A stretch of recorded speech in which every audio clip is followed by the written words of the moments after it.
Hello friends. Galwan valley में जो अभी इंडिया और चाइनीज सैनिकों के बीच झड़प हुई है, इस झड़प में काफ़ी ज़्यादा कैजुअलिटीज़ हुई हैं दोनों देशों को। भारत में करीब 20 सैनिक मारे गए हैं, तो वहीं पर जो चाइना है उसके भी काफ़ी सैनिक इस जो क्लैश है इसमें काफ़ी ज़्यादा मारे गए हैं। तो आखिर चाइना जो है वह इस समय पर इस तरह की जो हरकतें कर रहा है वह क्यों कर रहा है, इसके बारे में हम इस वीडियो में आपको बताएंगे। और हो सकता है कि आपको इस वीडियो में यह पता चल पाए कि वह ऐसी स्थिति में वह भारत को सबसे ज़्यादा क्यों नुकसान पहुंचाने की कोशिश कर रहा है। तो चलिए शुरू करते हैं इस वीडियो को। Why whole world against China, why? तो ऐसा क्यों है कि हर एक देश जो है वह चाइना के खिलाफ इस समय पर है और चाइना ऐसी हरकतें कर रहा है। तो यहाँ पर हम देखते हैं कि एएनआई जो न्यूज़ एजेंसी है उसके द्वारा यह कैजुअलिटीज़ जो हुई थी चाइना और भारत को, उसके द्वारा यह ट्वीट करके बताया गया।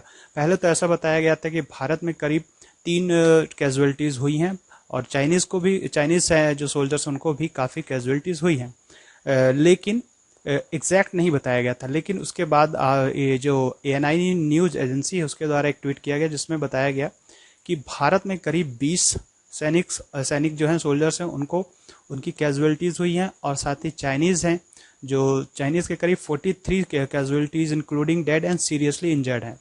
तो ऐसा बताया गया एएनआई न्यूज़ एजेंसी के ट्विटर हैंडल के द्वारा। फिर एग्जैक्टली हुआ क्या और क्यों हुआ, इसके बारे में यहाँ पर हम लोग देखते हैं। तो सबसे पहले कुछ जो कमांडिंग ऑफिसर्स थे उनके बीच एक समझौता हुआ, उनके बीच बैठक हुई कि हम दोनों जो दोनों सैनिक हैं, दोनों सैनिक पक्ष हैं, वह थोड़ा थोड़ा बैकअप जाएंगे और जो एरिया है, जो जिसका एरिया है उसके अंडर रहेंगे। लेकिन जो चाइना था ऐसा उसने नहीं किया। अगर ऐसा करता तो भारतीय पक्ष की तरफ से ऐसा बताया गया कि जो अगर चाइना ऐसा करता तो इस तरह की झड़प जो थी वह बिल्कुल भी नहीं होती। तो चाइना जो डीएस्केलेट करना था, पीछे जाना था, वह ऐसा उसने नहीं किया, जिसके कारण यह झड़प हुई है। तो इसमें करीब पिछले 5 दशकों में ऐसा पहली बार ऐसा हुआ है कि जो कर्नल समेत करीब 20 सैनिक मारे गए हैं इस झड़प में भारत के। फिर इसमें करीब जो चाइना है उसके भी 35 सैनिक और एक कमांडर की मृत्यु हुई है।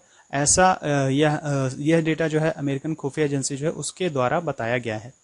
फिर इसके बाद जो है कि सोमवार रात को यह झड़प हुई थी जिसमें चीन के 40 से अधिक सैनिकों की हताहत हुए थे। तो एग्जैक्टली डेटा है जो चाइना का आपको बिल्कुल भी नहीं पता चल पाएगा। जैसे कि कोरोना वायरस जो हुआ था उसमें भी एग्जैक्टली डेटा आपको चाइना का नहीं पता चल पाया था, उसी तरह यहाँ पर भी आपको यह डेटा बिल्कुल एग्जैक्टली नहीं पता चल पाएगा। लेकिन खुफिया एजेंसीज जो हैं उनके द्वारा ऐसा बताया जा सकता है। तो यहाँ कैजुअलिटीज़ और भी ज़्यादा हो सकती हैं चाइना की, लेकिन एग्जैक्ट डेटा नहीं है। तो अमेरिका की खुफिया एजेंसी के द्वारा यह रिपोर्ट बताई गई। लेकिन यह ग्लोबल टाइम्स जो चाइना का एक सरकारी न्यूज़ एजेंसी है उसके द्वारा उस पर उन्होंने ट्वीट करके यह बताया कि यह जो इंसिडेंट हुआ है यह चाइनीज़ बॉर्डर के अंदर हुआ है, जबकि कमांडर्स के बीच जो समझौता हुआ उसमें यह कहा गया कि ये डिस्कलेट किया जाएगा, उस एरिया से पीछे जाएंगे। लेकिन चाइनीज़ जो आर्मी थी वो ऐसा उसने बिल्कुल भी नहीं किया। ये फॉरेन मिनिस्टर थे। तो फिर चाइना जो है वह काफ़ी ज़्यादा इंटरफेयर कर रहा है भारत के जो डिप्लोमेटिक मैटर्स हैं अदर कंट्रीज़ के साथ, उसमें नेपाल के साथ जो उसके रिलेशन है उसको ख़राब करने की कोशिश कर रहा है। साथ ही वह जो पाकिस्तान का ऑक्यूपाइड एरिया है ना, कश्मीर का जो एक डिस्प्यूटेड एरिया है, वहाँ पर भी वह एक डैम बना रहा है ना, जो कि करीब 440 बिलियन इंडियन रुपीस का उसका कॉस्ट है उस डैम का, दियामेर बाशा डैम, जो कि पाकिस्तान ऑक्यूपाइड कश्मीर में स्थित है ना। तो जो एक डिस्प्यूटेड एरिया है वहाँ पर उस कॉन्ट्रैक्ट को उसने साइन किया है पाकिस्तान के साथ। तो इस तरह जो चाइना है वो काफ़ी ज़्यादा इंडियन मैटर्स में इंटरफेयर कर रहा है। फिर ऐसा क्यों कर रहा है? जो इंटेंशन है, अटेंशन है, वो अपने तरफ खींचना चाहता है। क्योंकि जो चाइना है वो इस समय ऐसे बहुत सारे देशों को बहुत ज़्यादा परेशान कर रहा है। जैसे कि अभी कोरोना क्राइसिस है, कोरोना क्राइसिस के कारण पूरा विश्व परेशान है। हांगकांग इशू है, हांगकांग इशू के कारण यूके है, अमेरिका है ना, तो वो काफ़ी ज़्यादा उनसे परेशान है। और फिर उसके बाद ट्रेड डील्स हैं, ट्रेड डील जो हैं जो कि अमेरिका जो है उसने चाइना के काफ़ी ट्रेड डील्स को कैंसिल किया है। वियतनाम इशू है। तो ये सब चीज़ें हैं जो कि चाइना को बहुत परेशान कर रहे हैं, इसलिए वह अपना पूरा अटेंशन खींचने के लिए इस तरह की चीज़ें ज़्यादा से ज़्यादा कर रहा है भारत में। है ना। तो इससे क्या होगा, अगर मिलिट्री कॉन्फ्रंटेशन होगा तो जो पूरा विश्व है वह एक और उसका अटेंशन चला जाएगा, तो अदर जो इश्यूज हैं वह हट जाएंगे। तो इसलिए वह ज़्यादा से ज़्यादा उसको कर रहा है। फिर उसके बाद अमेरिका ने क्या किया है कि G7 जो ग्रुप है उसे G11 बनाने के लिए कहा है।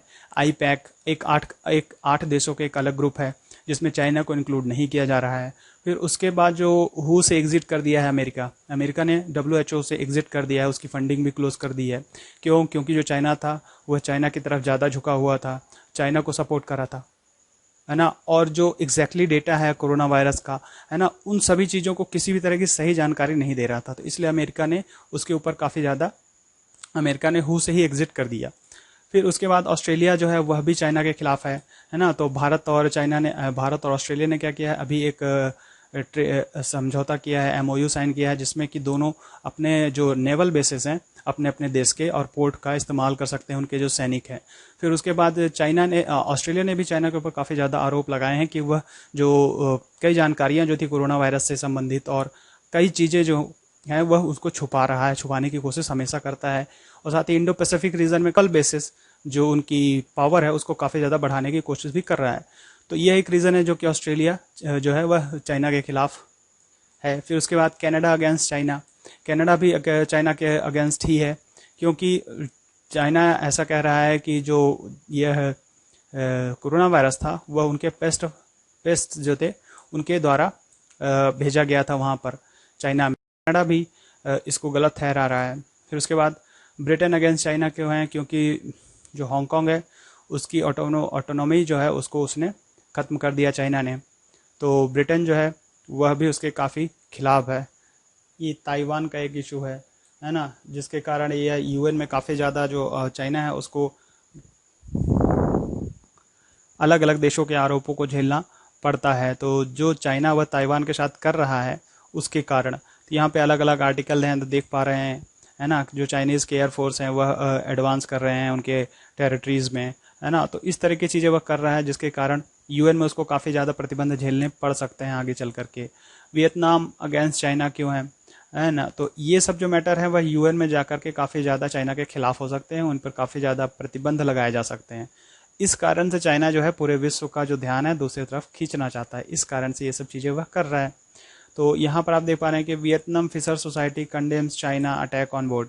तो यहाँ पर जो चाइना के द्वारा क्या किया गया कि वहाँ की जो बोट है वियतनाम की, उनके ऊपर यह हमला किया गया था। तो ये सब क्या है कि UN काउंसिल में अगर जाते हैं तो UN में इनके खिलाफ काफ़ी ज़्यादा जो आरोप हैं वो अलग अलग देशों के द्वारा उठाए जा सकते हैं। तो हो सकता है चाइना को बहुत ज़्यादा जो बैन वगैरह हैं वह झेलने पड़ सकते हैं।